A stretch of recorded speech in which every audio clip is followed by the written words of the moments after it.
do we have moral exemplars? What he means to say is that there would be moral experts by reason.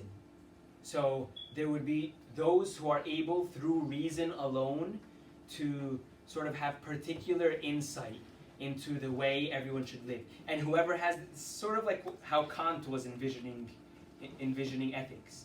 If I use my mind to the best of its ability, I can get through to the best moral judgment. It is incumbent on me to offer the clearest rational explanation for morality.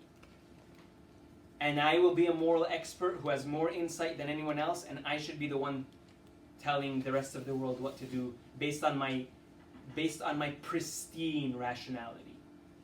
And this is what Pinkoffs is speaking against. But we do have moral exemplars, and rightfully so.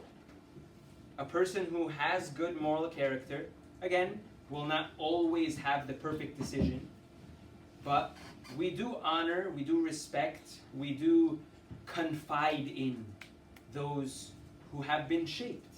And I don't want to give away too much. We're going to talk about Orthodox Christian ethics, Coptic Orthodox Christian ethics, but character does influence judgment.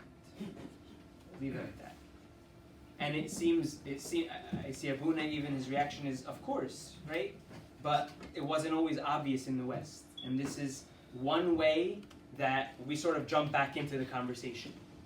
Why is Christianity so seemingly separated from Western ethics? This is one of the points. There's been a separation between character and judgment. This separation is false. And he discusses, we'll discuss a little more why it's false or how it's false.